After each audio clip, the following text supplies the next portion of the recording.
Hello, everybody, and welcome to the Rational Gamers Weekly Webcast. Hello. I'm Marty. Oh, And I'm Nick. okay. Hi, Nick. And we're going to be bringing you some awesome news juice. So, first of all, we're going to be talking about Microsoft not knowing where the hell Halo 5 is going to be going to, Sony not giving a shit about the PS Vita, Fallout 4 not even finished. Well, it kind of is now, but still, we'll talk about that. And Square Enix just wanting to pile on more of the same, and Xbox Elite controller on its way in and maybe even out. Can I just... did you say... What was that word you said about knowledge juice something? Oh, I don't know. Brain juice, news juice? That's it. News juice. It was weird. I just want to highlight that. Oh, I thought that was good. I'm sticking with that. I think we deliver weekly news juice. We deliver weekly... Yeah, I'm not gonna... I'm not gonna dignify that statement. Well, I'm going to fire my hot, steamy news juice all over the internet. Just see what happens. So, first of all, shall we talk about Halo 5? Yeah, what is actually happening with Halo 5, nobody knows, apparently. Exactly. Not even Microsoft has any idea nowadays. It's like, it's coming out on PC. It's not coming out on PC. I mean, I just assumed it wasn't coming out on PC in the first place because, you know, only Halo 1 ever did, and now it's nigh on impossible to get on PC.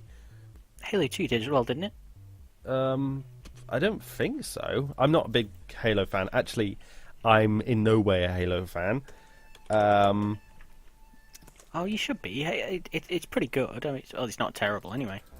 Okay, I can find a... Yeah, I can find a disc on Amazon for PC DVD, but... Oh, it was specifically for Windows Vista. Was it? Yeah. Oh, it requires Windows Vista. That's stupid. The Windows Vista sucks monkey balls. Yeah, many types of balls I heard. All the balls. Exactly. All the balls in the mouth. Anyway, so what happened was everything was happy, everything was fine. Halo was coming out on Xbox One, and everybody was happy with that. That was normal.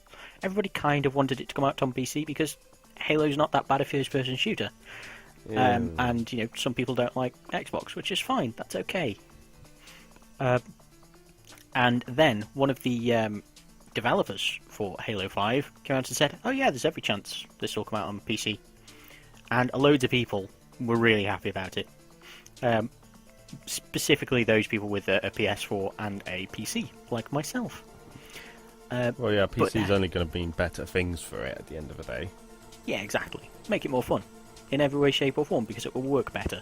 Well, unlock everything. It'll just be as good as it can get, really. Mm-hmm. That's the point of PC.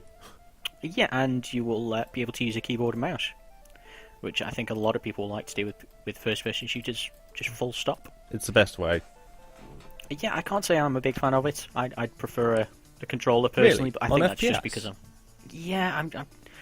I don't know. My mind's been warped by consoles. It I'm has. happy enough to say that. It has. What happened to you? That's always been the case, even back in the GoldenEye days with the single-stick shooters. WASD and the mouse will win. Nah. Yeah, all the way. Well, we'll see. I'll get myself a Steam controller and then we'll see what happens.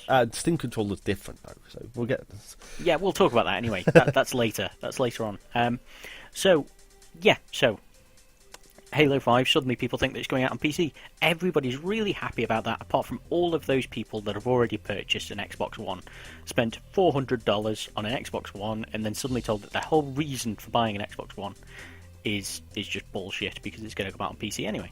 But if that's the case, you shouldn't rush into it. I mean, those people shouldn't. They shouldn't be concerned with that anyway. I mean, why run out? And it's the same thing as early access. You run out, buy this thing on the promise of something that's coming in the future, and then it turns out that you might be able to get it in a better way, or it might not just happen at all, and then you're left in the pit thinking, I just got this, and what do I do with it? Yeah, I mean, well, that's That's what Microsoft were very, very worried about, I imagine. In their, they suddenly went into panic mode because all of those people that were going to buy an Xbox One specifically for Halo 5. Let's face it, there aren't a massive number of reasons to get an Xbox One at the moment. So this was going to be the reason for Christmas. So for somebody to then come out and say, "Oh yeah, the reason to buy an Xbox One for Christmas," nah, you may as well just stick with that PC you've got lying around. But then again, that upset people. Then again, how many Xbox One users have actually got also a PC rigged to play Halo 5 at that kind of spec? I mean, it's going to be... They're going to spec it out, aren't they, if it were for PC? At the end of the day, a PC is technically a console. I mean, I don't have any of the, quote, next-gen consoles, the PS4 or Xbox One, because I've got a spec'd up PC. That's my platform of choice. Xbox One for other people, PS4 for other people. So, at the end of the day, they were like, "Oh no, this is especially why I bought it," but they're not getting it. They're still gonna get it. Oh yeah, but it's all about exclusivity nowadays, isn't it? It has to be mine. I need it. Yeah, and you have to have a reason to gloat over other people that don't have it. Which is basically and that's what consoles have turned into nowadays. They can't exactly gloat about Sunset Overdrive, can they? That wasn't bad. Did you play any of that? I haven't got an Xbox One. Well, yeah, it doesn't mean that you haven't played it. No, I haven't played it. I didn't want to. It looked stupid. It looked like a cheap rip-off of Infamous. Oh no, it was in no way a cheap rip-off of Infamous. Well, that's exactly what the adverts made it look like, and all the trailers and everything made it look like a cheap, comic-y, gimmicky idea of Infamous. And Infamous was outstanding. By far my most favourite game of the last generation on console. Really? Wow. Yeah. That's pretty big. I mean, it really was brilliant. I absolutely loved Infamous and Infamous 2. And Infamous Second Son's brilliant as well. When you next come round to mine, definitely play that. Probably the one and only reason I would currently buy a PS4, because I do actually want to play Infamous Second Son, because it's part of the Infamous series. I love Infamous. Oh, it doesn't take that long to complete. Believe you me, you could come round mine and you could complete it in a day. See, that disappoints me, because why make such short games? Yeah, I know you've got the cost behind it and the production values, but my God, look at like GTA 5 and Fallout and stuff like that. They're massive games. But what I'm on about is like Call of Duty and stuff with like their 3-4 hour campaigns. I don't see the point of it. Yeah. I mean, it's. I think with Second Son, as much as anything else, it was done to bring the game out in time for release. Yeah, that's true. But when you then play first, what was it called? First Light, I think it was called. The the DLC. Yeah, that was brilliant as well. That showed just how good the game could get, if you like. That was absolute pinnacle. So yeah, definitely recommend playing those whenever you get a chance. Even if it's just when you next come around to mine, play those. They're awesome. Well, imagine we'll get a kick. I imagine Halo 5 is going to be much the same kind of thing, though. I mean, it's going to be the campaign, and I imagine it's going to be pretty short to start off with, and then they're going to bring out some more stuff for it later on. But it's not that long until it comes out, and they really need to decide what's going on, because people are confused. I know. The main man has come out and said nah, it's not coming out on PC, but there are people that are not going to believe that. I mean, I'm looking at The Escapist at the moment, and it was yesterday they posted this. Hello Franchise Director says plenty of chance of Halo 5 coming to PC. And then, what was it he said today? What's his name? Aaron... Oh, no, sorry, it was technically yesterday in the US. Aaron Greenberg.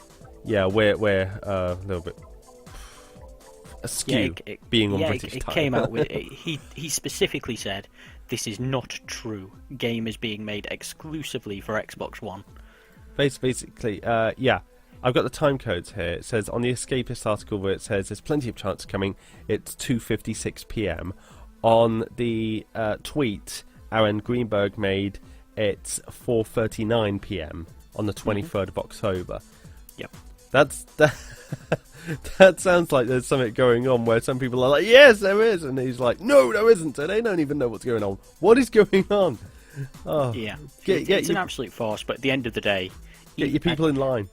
Yeah. I think there is a chance that it could come to PC Eventually. Exactly. It would be a second thought, and it would be a little bit later down the line once they've sold enough Xbox Ones to. I mean, especially to now, pay for it. Especially now with them. This happening, the confusion, they might have seen that there are lots and lots of people who would play it on PC, and they might even get a second wind from it, like they'll sell out on the Xbox One, the sales will die down, but then they release it on PC, and they get that second win, especially if they release them like the Master Chief Collection. I was going to say Master Chef Collection there. That'd be a game I'd play. Just have Gordon Ramsay shouting at me, calling me shit every 5 minutes. MasterChef, that's I know, but that's also good. I've never seen it. Kitchen Nightmares. No, actually, Gordon Ramsay was on MasterChef. There was a kids' version of MasterChef that Trix was watching when we were in Hong Kong. We were in Hong Kong and she was watching Junior MasterChef, and Gordon Ramsay was like, he was being nice. He was like, I prefer it if he wasn't. That'd be awesome. But yeah, you've got 6-year-old kids running around and say, "You're shit." Yeah, I was just fully expecting What the fuck is this? I was fully expecting Gordon Ramsay to be bollocking the hell out of these kids, and he wasn't. He was like, "Oh no, you're promising. This is better than some food adults have made." And you want to know what? I didn't know if he was being sincere or not, because that's a you horrible think he was just blow. being sarcastic? I know, that's either a horrible blow for the kids, the fact he was being that sarcastic I couldn't tell, or a horrible blow for the people the adults who had made him food, because, you know, some 10-year-old kid's done better than him.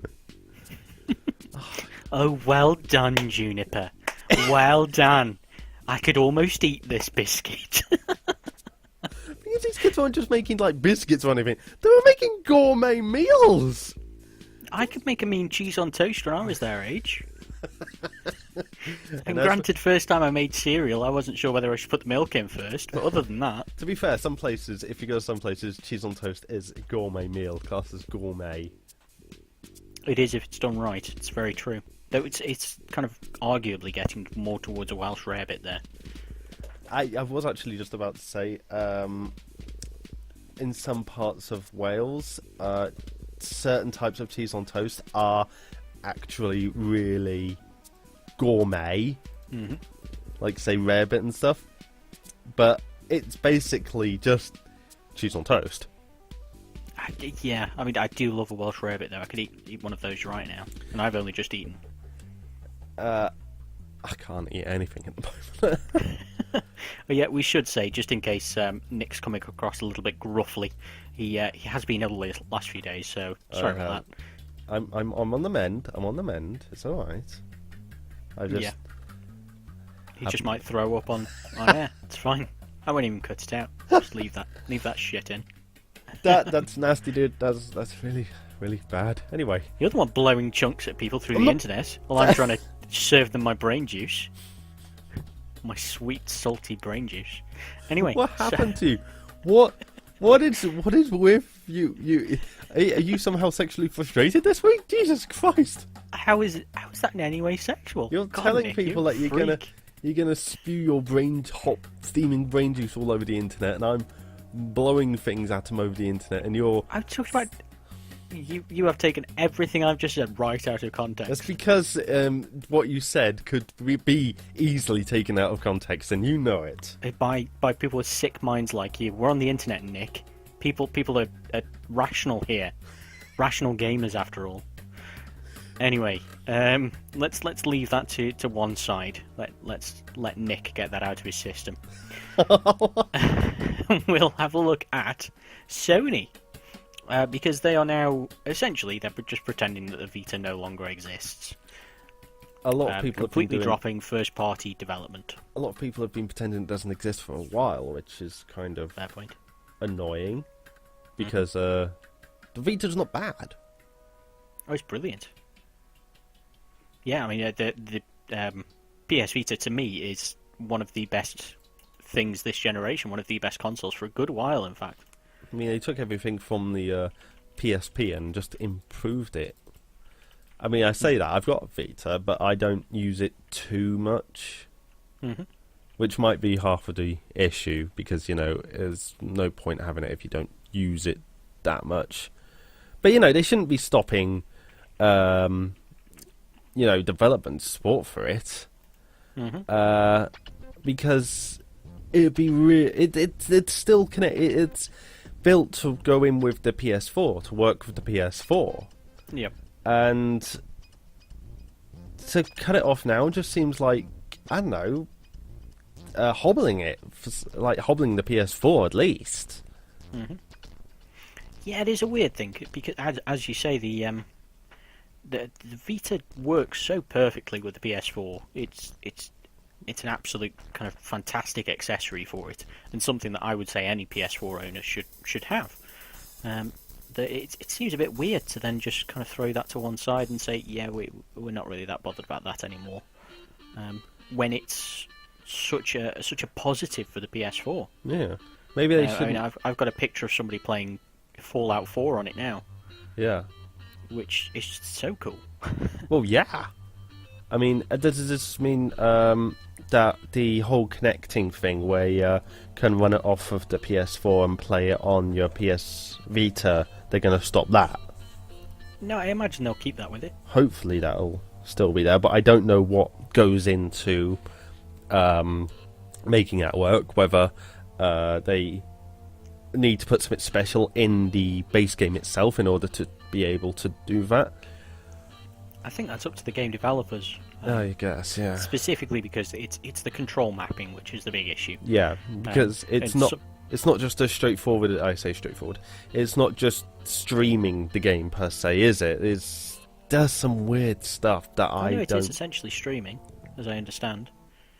Basically, but not in the way we know it, as far as I understand. I'm pretty sure it is. I'm 99% sure it is. Okay, just streaming the game. I don't know. I don't know the tech that goes into this. I just know consoles can be complicated. I mean, you can't exactly just go in and change a few settings and bang, diddly bang, do what you want with it like you can with a PC. Mm-hmm. Although that's getting harder these days. Yeah, but now I think the big issue with transferring a game so that it will play well on Vita is the control schemes, because it lacks an extra set of trigger buttons, and sometimes the controls can be a little bit cramped if they're not well thought out. An example of where they really got that right was Destiny. The controls for Destiny were really well thought out, and something strange like Assassin's Creed Black Flag. They genuinely put thought into it, to the extent that when you loaded it up on your Vita, the first thing that you would see was the control scheme. Yeah. Which a lot of games don't do. So it was really well done, really well thought out, and to be fair, I'm pretty sure that I read that the gents that did the Destiny controls for Vita have also been the gents that have done the Fallout 4 controls. Really? So that should be good. I've heard a variety of things about Destiny, mostly conflicting. Mm-hmm. I've heard that it's built really, really well. I've also heard that its general story and gameplay is meh, to say the best. But I hear it's built well, so at least that's going well for Fallout 4. I am actually really quite excited about Fallout 4 now. The closer it gets, the more excited I'm getting. Yep, we can't tell at all. Thanks. I mean, Fallout 4 for me, it looks fantastic. Really looking forward to it, but I am still going to wait for the reviews as to when I get it. I'm not. Thank you. Yeah, it's all right. I bought it for him for Christmas, for birthday even. Yeah. So yeah, he's got that to look forward to. Yes, I'm going to be playing. If I can preload it, I'll be preloading it and playing it the moment it unlocks. Mm-hmm. Because I'm fully excited about that. I mean, the fact you start off in the pre-war era, as far as that's what we've seen of it. For some reason, that gets me really excited. And the conversation system just looks so much better. It looks more Mass Effect, Yeah. which is only good. Because Yeah. I know it improves from the Mass Effect system. I don't know. They've taken what was brilliant about Fallout 3, they've kept the basis of it, and just made it so much better. It looks like it's not just just knock another one out like Far Cry 4 or anything like that. Mm-hmm. It looks like they've taken it and made it that much better, and yeah, I'm excited. Yeah, I think for me, the big worry is that they will have not thought through. Well, they may have got rid of, to an extent, the side quests. Now, I'm not saying that they have, but the way that they did side quests for me in Fallout 3 were absolutely brilliant.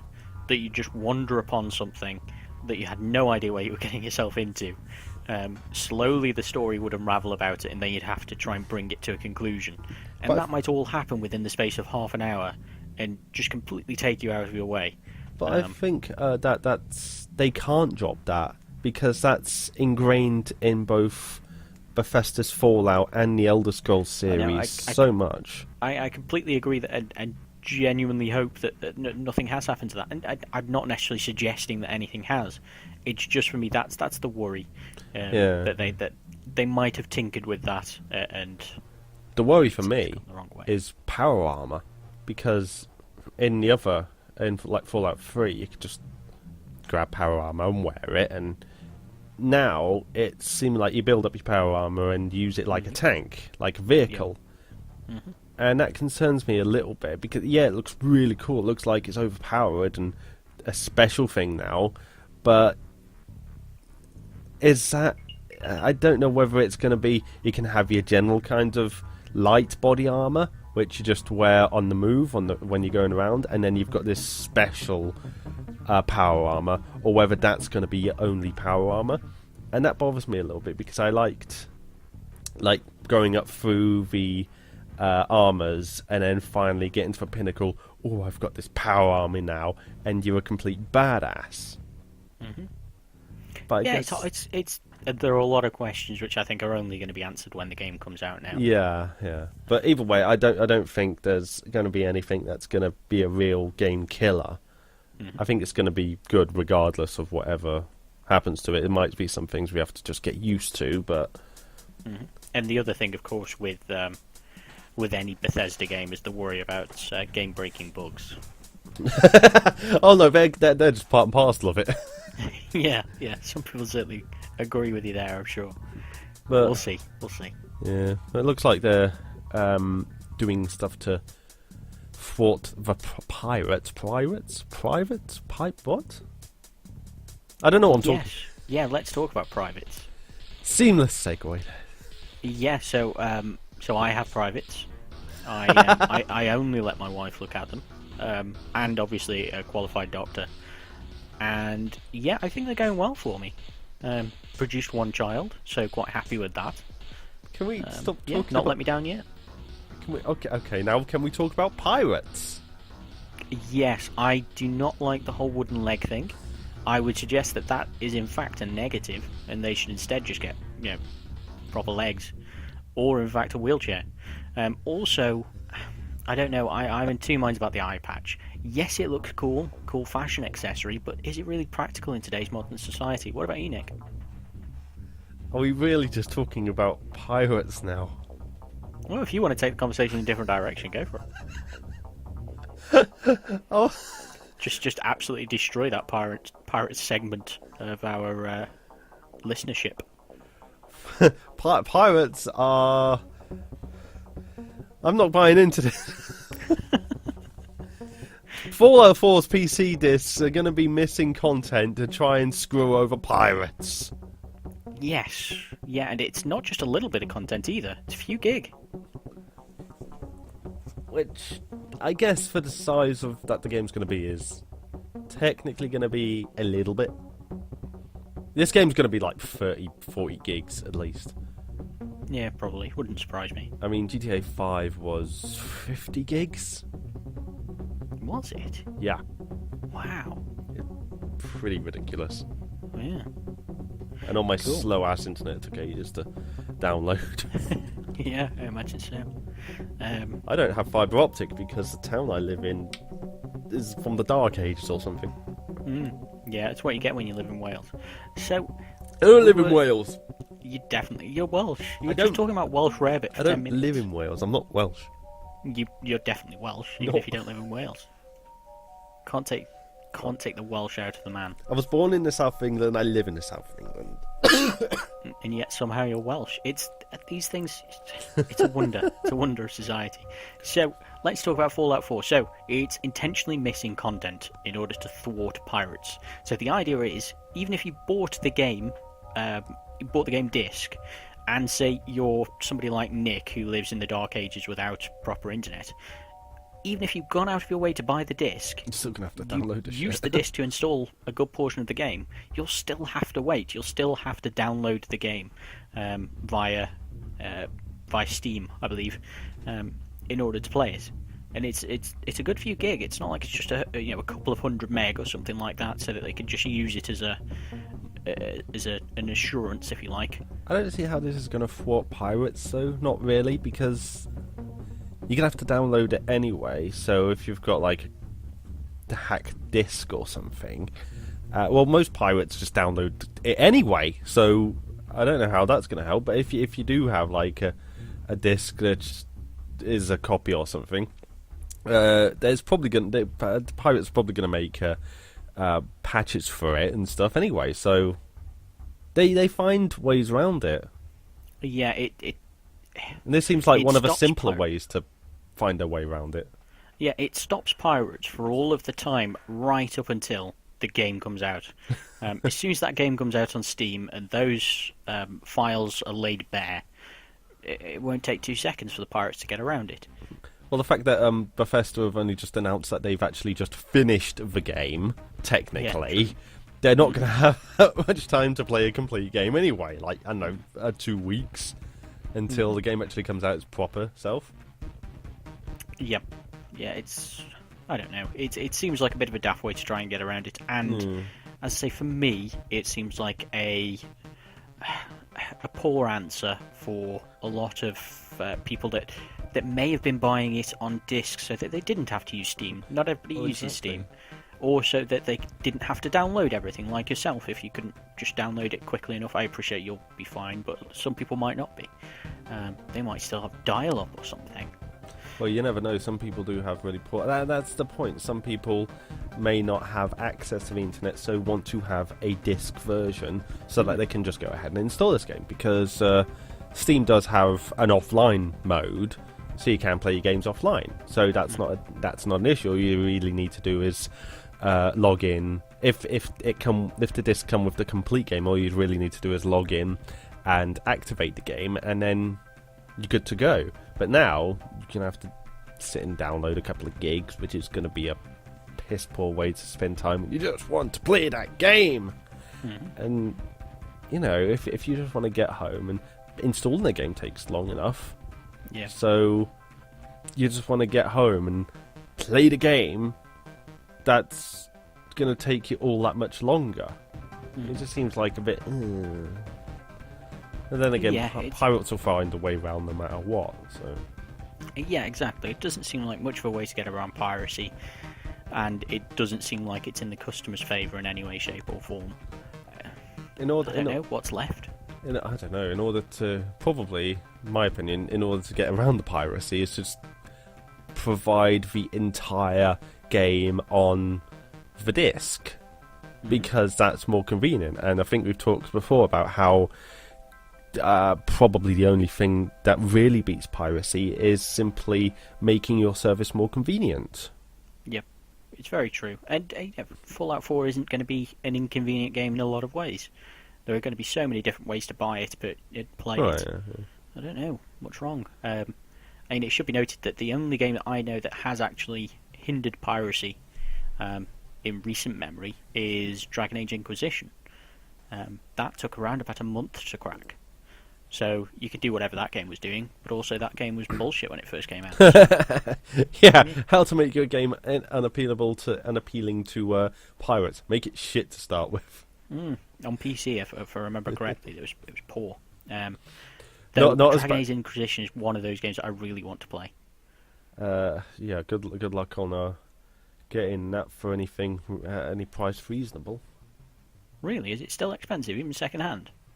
Well, I'm just looking on Origin because that's the only place it's available on digitally. I haven't actually looked physically. Yeah, I might have a look at it because it is one of those games that I really want to play. It's about 20 quid It's not too on bad. PS4. On PS4, it's not too bad. I was going PC. Yeah. Like on Steam, everything's cheaper than console, whereas on Origin, everything's more expensive than console or the same price. Yeah. Or in some cases, it's just not. It's supposed to be on PC, but it's just not available, such as Arkham Knight, because they had to pull it from PC because the port was that bad. Yep. Doing well there. See, that's another game that got around the pirates. Yeah, it was just nope. Nobody bothered to do it. It was like, this is a bit shit. To be fair, the pirates probably fixed the problems with the port before the Yeah, I company wouldn't did. overly surprise me. But that was a weird one as well because the PS4 version was superior to the PC version in every way. Yeah, but that's a lot to do with the port. They just didn't care, or it Yeah. seems that way. A ridiculous scenario, that. That's a real shame because, the PC is the place you can get the best performance. I'm not being PC master racy about this. I'm just honestly saying the consoles have a limited power, whereas a PC, you can spec to however much money you have. Yeah, exactly. You can put a fucking high-end Xenon processor in it with, 128 gigs of RAM and 2 Titan X's in SLI. That would blow a PlayStation 6 out the water or something, I don't know. Yeah, it is ridiculous when you think that the PC that you've just described there would still have played Arkham Knight poorer than a PS4. Yeah. That's the stupid scenario that we're simply looking at there. because of the coding there. Yeah, because it was shite. Yeah. Anyway, let's talk about something else. We've gone on for ages about not even what we were talking about. So, HD remakes. You know those things that people aren't really that bothered about? Well, Square Enix wants to make shitloads of them. To be fair, people went nuts for Final Fantasy VII HD remake. Yes, they did, and I'm going to go so far as to say rightly so. It's a game that so many people wanted, but additionally, it's a game that would benefit from a HD remake, which I think is the important thing here. Visually, if you try and go back and play Final Fantasy VII, it's just awful, and to me, really takes you out of the game when you see visually what it's trying to throw at your eyeballs. Whereas when you look at what we can do nowadays, it can look absolutely incredible, and they could really do that game justice. I'm kind of in two minds about HD remakes. Some HD remakes are really good. I mean, look at Black Mesa, for instance, but then again, that is a fan-made remake. So there's a lot of fan interpretation in there and what we want. One game that does come to mind that was, in its time, technically a HD remake is Tomb Raider Anniversary. I know it's not actually HD, but for the time it was like a better remake. It was awful. Let's be fair. It had nothing of the first game in it. It had the levels, but not the feeling, not the enjoyment, nothing like that. So it's a fine line to walk. Final Fantasy VII obviously succeeded in making a HD remake, but you just have to be so careful about it. I was talking about the actual remake that they're doing for Final Fantasy VII, which hasn't come out yet. The one that's for PlayStation 4. Yeah, no, that's what I mean. I don't mean just an upgrade. Yeah. It's going to be something brand new. Well, Yeah. it is going to be an upgrade, but they're talking about actually adding in new characters and things. So Really? they could absolutely screw this up. Well, that's what I mean about like Black Mesa. That was completely from the ground built up by fans. Tomb Raider Anniversary was from the ground built as a new game. And But Tomb Raider originally was crap. the Tomb Raider 1? Yeah. Tomb Raider 1 was awesome. No, it wasn't. Have you played that? You have played that game recently. I have played that game. Yes, I have. It was awful. It Just everything about it was terrible. It can't hold up to today's standards, obviously. I'm not talking about today's standards. But I enjoyed it back in the day. It was really, really good. I mean, it was like nothing we'd ever played before. Oh yeah, because it was so poor. It wasn't The poor. controls were just terrible. It was the first third-person action adventure as we know it, though. Ugh. No, it wasn't. Yeah, it was. It was the first third-person action adventure that was crap. It was just, yeah. I'd rather have played the N-Gage version. Yeah, but you like the Crystal Dynamics Tomb Raiders pre the reboot. I haven't played any of the other Tomb Raiders. Have you not? No, the only Tomb Raider I've played is the very first Tomb Raider on PlayStation 1. Well, maybe that was the problem. You need to play it on PC. Oh yeah, that's my issue. I mean, to be fair, it might be actually that You do have to the use a use weird of D-pad only was terrible. You do have to use a weird control scheme. Yeah, but at that point they didn't have analog sticks. Well, they did. It's just they didn't use No, it. they didn't. Well, they did. No, they didn't. N64 did. They existed. Not on the PlayStation, though. I remember Not the first yet. PlayStation controller not having analog sticks. No, you're right. It didn't. There you go, then. Yeah, then why bring the game out? You Because can't control the bloody thing. it wasn't built for analog Stupid sticks. They idea. didn't- Analog sticks weren't a big thing back then. They should have. Well, they became a big thing because games like that were shit without them.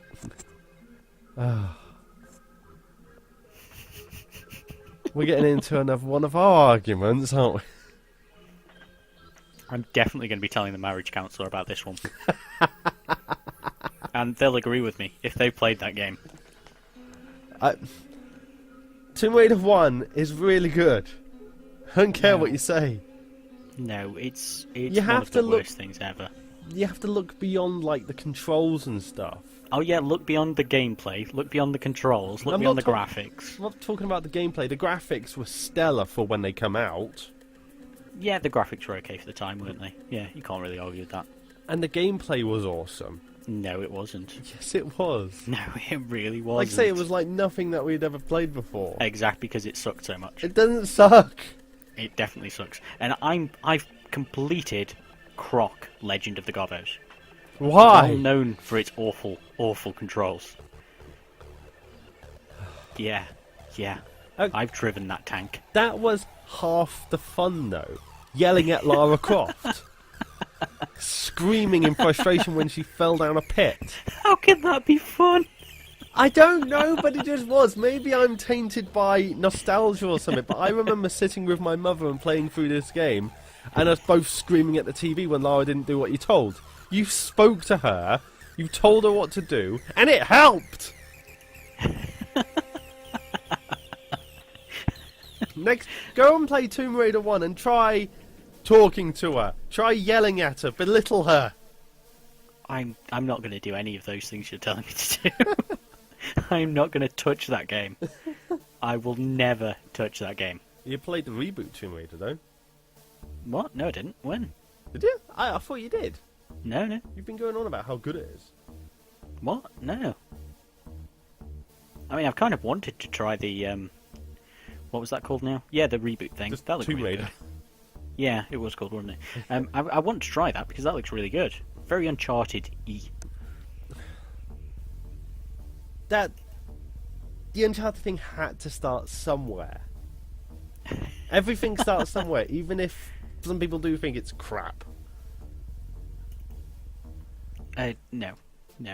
Anyway, let's talk about something else, because I don't think this is going anywhere. Apart from round in circles. Apart from in your face. In your face. Never. Let's talk about controllers again, because we always like to talk about controllers. Yeah, so last week we talked about the Steam controller, and guess what? The Xbox One Elite controller is coming out soon. Now, maybe. It's coming out soon. Definitely. Like, really soon. Really soon. Now, you might already have it. Oh, it's really old. What? No, it's not out Depending yet. on when you listen. You can pre-order it. Depends on when you listen to this podcast. Oh yeah, fair dues. Okay. So if you have an Xbox One and want a better controller, I was about to say a decent controller, but I do actually quite like the Xbox One controllers. You want an even better controller, then you can pay £120, including VAT, in order to buy the Xbox One Elite controller. The thing is, exactly how is it better? You have got... I mean, I'm looking at pros and cons right now, and I can't really... One of its pros is mature, understated design. It does look pretty cool. I mean... You're paying an extra 60, 70 quid. Yeah. No, it's... For just... It looks nice. No. If we actually look at genuinely, the kind of benefits of it are, it's got the paddles at the back, so you can make use of those extra paddly things for your games. You've actually got a decent D-pads, and you're able to tailor the controller to you, so you can get rid of certain things, change the thumbsticks, put on new thumbsticks, change the D-pad. Yeah, you can put that thingy, glidey thing on the D-pad, which I'll give that. That's pretty interesting. Yeah, and you can really improve it, because the Xbox 360 D-pad was absolutely terrible. One thing that, to be fair, the PlayStation D-pads have always been is pretty damn good. I love using the PlayStation 4 D-pad. But it's about time that they kind of join the party in D-pad terms. But I can't really see the extra over twice the price, over twice the price, and there's not that much I can really see. Then again, I don't like paying for stuff that you can get a cheaper version of, and it's probably the same. I mean, the Steam controller is going to be the price of your normal brand new controller, and I think that's going to be much better. Yeah, I think that's the point, the comparison that people have really got to draw with the Xbox One controller here, and that I think they're inviting people to draw, is its comparison with the Steam controller. The Steam controller is half the price. It has the additional paddles. Obviously, it's for PC, so your controls are always customizable in that way. I don't know. I don't see why people would go for this over a Steam controller unless they're buying it exclusively for the Xbox One. I think it's a lot of its kind of exclusivity, the fact it's so much, and the fact it's new, it's different, it's expensive. Mm-hmm. People just want to say, look, it's a statement, basically, I think. Have you ever heard of a SCUF controller? No, I have not. Is that one of those you can build yourself? Kind of. It's specifically a brand, SCUF. SCUF, in case anybody out there was wondering. They make their own controllers. Third-party controllers for different consoles. And they are, if you like, they're a bit like this Xbox One Elite controller.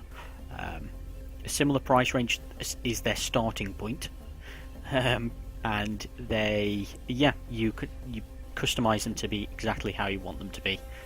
Different levels of controls, different levels of thumbsticks and things like that, and a massive variety of colour schemes as well. See that? And they have these paddles on the back and things like that. That I could understand paying that much more for, because you can completely customize it to your specifications from the ground up. And you're paying for the customization there, which people do. Yeah. But this Xbox One controller, it's not being built from the ground up. You're still getting a single piece, which you can effectively just augment. Mm-hmm. So I think I'm going to pass on that one. But the SCUF controllers look quite cool. If you want to pay that much, I'd look into this SCUF controller. Yeah, I mean, obviously there are other controllers out there, guys. We are not getting paid by these people, though. We don't get paid for anything we do. No. Sodom. So yeah, they look interesting. I mean, all these controllers look interesting. I can't see the point in going for this Xbox One Elite controller personally. No, especially not with the Steam controller right around the corner. Well, out now. Yes. And the Steam controller. The Steam controller is interesting. As to whether you'll be able to play all of your game types using it, I genuinely don't know. That's something that I really need to check out myself. But you also can't play all of your game types using a normal controller. So exactly. So Sodom. At least the Steam controller is doing something different. Something interesting. And and you can play. The good thing I think about the Steam controller is that the majority of people that want to play games in their living room already have a controller. So they'll already probably have an Xbox 360 controller or a third-party controller or PS3 controller, whatever. And using that, they're not able to play certain games in their living room without them bringing down a keyboard and mouse. Yeah. So the Steam controller gets around that and enables you to play those types of games, your Civs and things like that, your living room. That's what it's built for, really, to be versatile. I mean, that's one of its main selling points. And in that respect, I would say it's absolutely perfect in what it's trying to do. We've really yet to test this out, though. So. Yeah, I really do need to just put my money where my mouth is and buy one of those. One of us do. Maybe we'll pull our money and get one between us that we'll store in our locker somewhere. Yeah. Timeshare controller. I'm going to have to get one soon, but I also really want to get a DNA test, so I'll have to see.